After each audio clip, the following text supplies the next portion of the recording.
And now it is the time for us to listen to the message of our President, Kalyan Banerjee. We are glad to be here in Milan, as I said, the home of past President Carlo and Rosanna, and it's a visit that we have really long been looking forward to. Well, it's been a little over 3 months since I became the president of our great organization. And so far, it's been an amazing and absolutely incredible experience. You get to see a phenomenal amount of Rotary, of the very best of Rotary. And you get to see a great deal of other interesting things besides, just along the way. Because if one were to advertise the position of the RI president in the help wanted ads, the job description would certainly read, with an elegant understatement, some travel required. You might think of this as an inconvenience, all the time spent on planes and in airports and so on, but in fact, I've been finding it an amazing experience, starting, of course, with the visits themselves, the people we meet, and the incredible work that they do. Worth perhaps, as John said, I don't know how many, $500 million, maybe $2 billion, no one knows, in value each year by the Rotarians around the world. And certainly we are trying to find a way to find out more accurately. But even the transit between the visits as I travel are great, because one of the many added benefits of this job is more time that I have. I've got more time today than I've ever had in my life to sit still in one seat. Never mind that it's an airplane seat, just reading a good book. And it all works out especially well, because if you were writing up that help wanted ad that I just mentioned, very high up on the list of position responsibilities would be the giving of speeches, many, many speeches. And so the reading time comes in very handy, because if it is a good book, with a little luck, you will find some good ideas for your next speech. And it happened that to be the book that I had in my carry-on a few weeks ago was called To Heal a Fractured World by the British scholar Sir Jonathan Sacks. It's a book about the ethics of responsibility, about the obligation, as Sir Sacks put it, to mend the fractures of the world, a day at a time, an act at a time, for as long as it takes to make the world a place of justice and compassion, where the lonely are not alone and the poor not without help, where the cry of the vulnerable is heeded. And although I am certain that the author of the book is not a Rotarian, although I should probably be working on that too, I thought that it was a wonderfully eloquent way of summarizing what it is that we in Rotary are here to do. We are here to heal the fractures of the world, the small and the great and the simple and the complex, wherever and whenever we find them. And if you think about that as a metaphor for Rotary service, that we are mending the fractures in our world, small and large, one at a time, to render our world sound and whole, then it gives you a very clear picture, a very clear perspective of our task and how to accomplish it. There are small fractures and there are large ones. The small ones, perhaps, we can mend ourselves. The larger ones will take time, cooperation, more resources, the involvement of many and of money. And it makes sense. It only makes sense that in a world filled with countless fissures and cracks of every kind, in every location, that each of us begin the task in the place best suited to us, the place where we are. We begin with the fractures we find closest to ourselves. Indeed, in ourselves, in our homes, in our families, in our communities. If you have a crack in the wall of your own home, you don't ignore it while you talk about the cracks that you have seen elsewhere. You start with the wall, holding up the roof over your own head first. And this is really what I mean to say when I say that reach within to embrace humanity. It means that if you want to have the resources, the strength, the ability to care for the world, you have to start with yourself. You have to start by reaching within yourself to find the strength and the love that you have, and then bring that strength and that love outward and share it with others. Because everything that we do, everything we aspire to in Rotary, it begins with us and inside each one of us. If we are looking for a world of greater kindness, we are not going to get there by telling other people to be kind. We'll get there by being kind ourselves first. Kind not only to strangers, not only to people far away, but to the people closest to us, our families, our spouses, our children, our neighbors, our co-workers, our fellow Rotarians, and people whom we see every day. We start our work by working on ourselves, by examining our own actions, our own values and priorities, and bringing the two into alignment. If the environment is our concern, if we want to see a healthier and more sustainable ecology, well, there are so many ways to go about it, small and large. But we have to start with our own daily practices, our own awareness of the water that we use, the fuel that we burn, the resources we consume, and where they come from.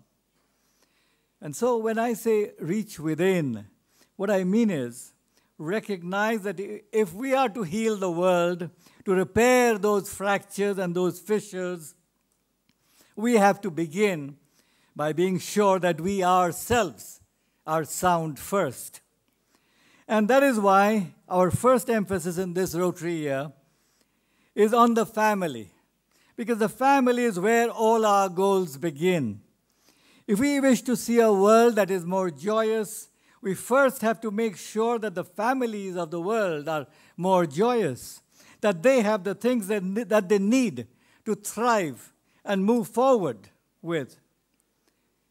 I was born in Calcutta, now called Kolkata, the city of Mother Teresa. And I've had the privilege to work with her on a mission in the past. And Mother would say that the problem with the world today is the family. Parents don't look after their children enough. Children don't listen to their parents. Parents, in fact, often don't care for each other at all. And life in the home is so very disturbed. And in the home begins the disruption of the peace of the world. And so, my brothers and sisters, let's never forget that the family is the building block of the community. And as the family goes, so goes your community. And as the communities go, so goes the nation. And indeed, so goes our world. So we have to look at housing, at clean water, at sanitation, at health care, at all the issues affecting mother and children. A family continues the line, connects the generations past with better things yet to come. And in our Rotary service, we hope to do just that, to continue the things that we do well, and to create positive change where and how we can. And that's why our second emphasis is on continuity, on continuing and strengthening those things that we do well. There are so many areas in which we have been so successful, working for clean, safe water, spreading literacy, working in so many ways with Generation Next, our youth. These are the things that we have to keep on with, keep building, and keep expanding on.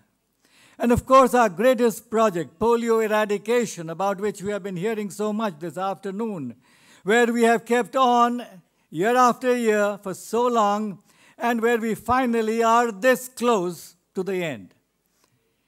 And then, of course, there are always the things that we can do better, things that we should be changing, and the issues that we haven't even begun to address so far. I believe we must have the wisdom and the courage to see these and identify them and engage ourselves in them. And so our third emphasis in 2011 and 12 is change. And we start by being the change ourselves that we wish to see in our world. We start by opening our eyes, by taking a good look, even a hard look at ourselves and at our clubs, at seeing what we ourselves could be doing better, talking not only about the whole district, the whole organization, but also about ourselves as Rotarians every day and every week, in our homes and in our communities. We start changing the world by changing ourselves first, by recognizing our common humanity and by realizing that the people we help are really no different from us. We start by realizing that we are all essentially the same, and we all want to deserve the same things: health, hope, security, love. When we recognize this, when we see the hopelessness, the poverty, the inequality in the world, and realize that it could just as easily be happening to any of us, it changes how we see everything. And it makes us realize how urgently we need to change. Because at its heart, at its very core, Rotary is about change. If we didn't think change was needed, if we thought everything was just fine the way it was, why bother with Rotary? We could just go out and play golf. But we do believe that the world needs us. We do believe the world can change for the better. And that is why we are here. And in this Rotary year, the one change that we are looking for, working for, believing in, waiting for most of all, it is a change in our world from the one with polio to the one without polio. For so long, it has seemed so far away, this goal of ours. But now, finally, we are really almost there. So far in this calendar year, we have had just 410 cases of polio worldwide, down from 682 cases at this time 1 year ago. You don't have to do much. You don't have to know much mathematics to know that that represents a drop of more than 1/3 in just 1 year.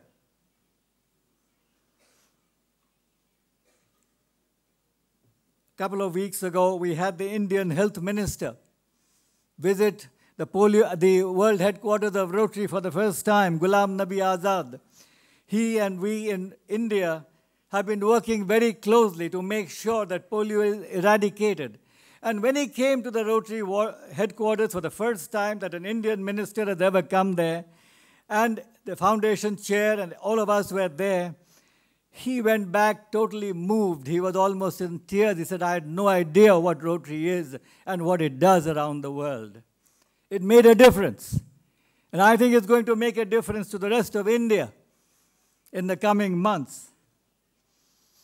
A month and a half back, I was in Nigeria, the other country, which also is causing us concern in polio. And I wanted to meet the health minister over there. And they called me for a meeting, and I was standing at a podium like this, and there's one gentleman who came in wearing my theme jacket, and he had my theme pin, and he was wearing my theme tie. And I was introduced to him. He said that he was first assistant governor. I said, where is the health minister? He said, I'm the health minister. He was 45 years old, and he said, thanks to Rotary, Nigeria is well on its way now to eradicate polio, believe me. They have had fewer cases than they had ever before. It is a little more than last year because they have had an election of the president, a new president of Nigeria this year. They lost their focus for a little time. They are back. Despite the insurgencies on the northeast and the northwest, they are working hard. And so, what about India, which has historically been one of the toughest nuts to crack? Well, as you have been hearing, that we have seen only one case of polio, which was reported on January the 17th, when a little girl in the state of Bengal named Rukhsar Khatun woke up unable to walk. Just that one stray case, far away from the main battlefields of polio in Bihar and Uttar Pradesh, where so many of you have done outstanding work over the years, and thank you for that. It is now the middle of October, and little Rukhsar's future is still very uncertain. But the future of all of India's children is brighter than it has ever been before, because since that sad morning of January the 17th, not one single child in India woke up unable to walk. There have been no cases of polio, not a single one.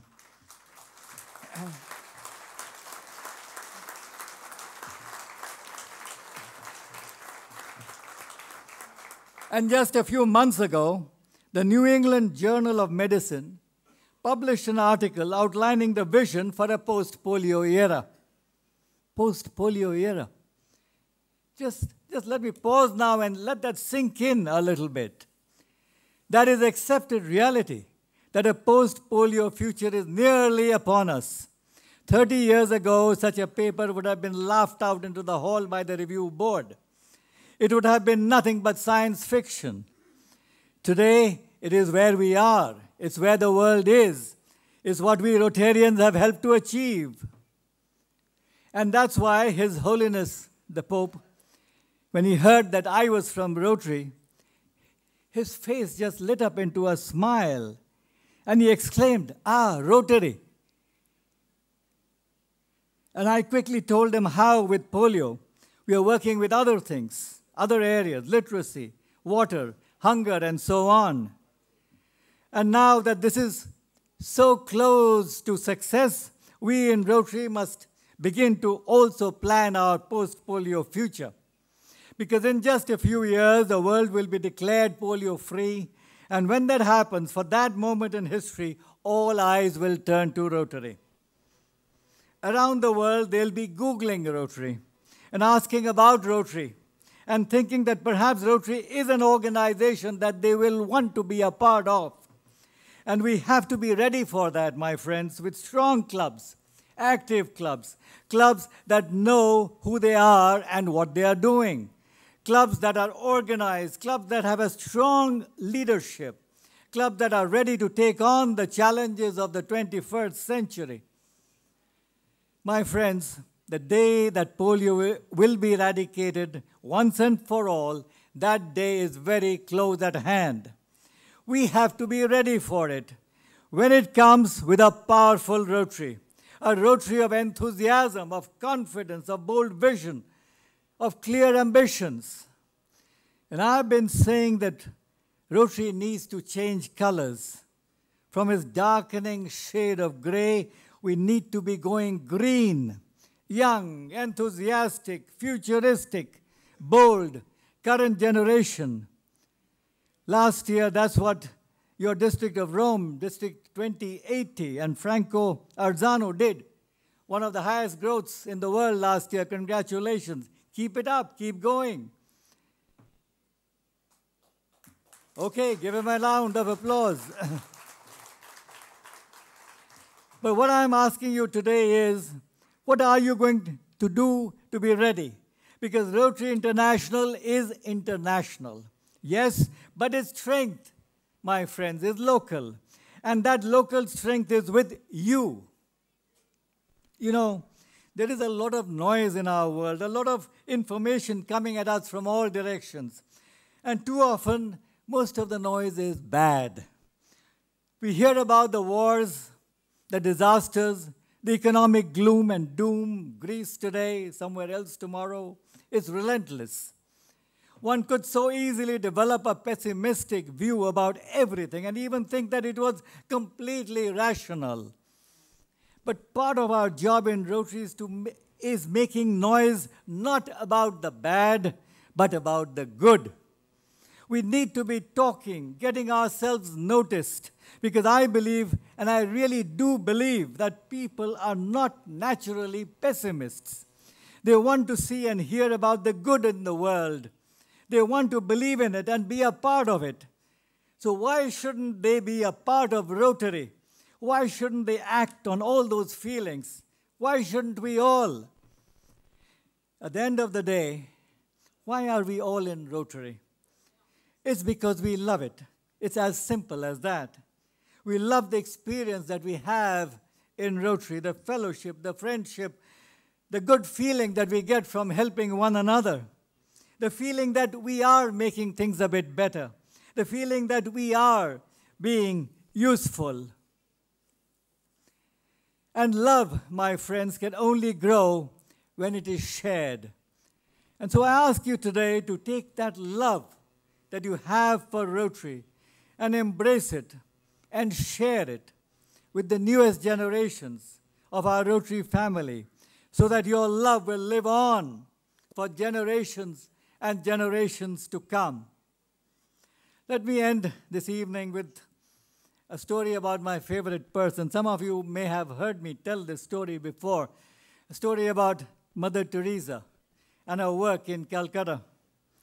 You know, people used to come from all over the world and work with her in her hermitage. We call it ashram in our language.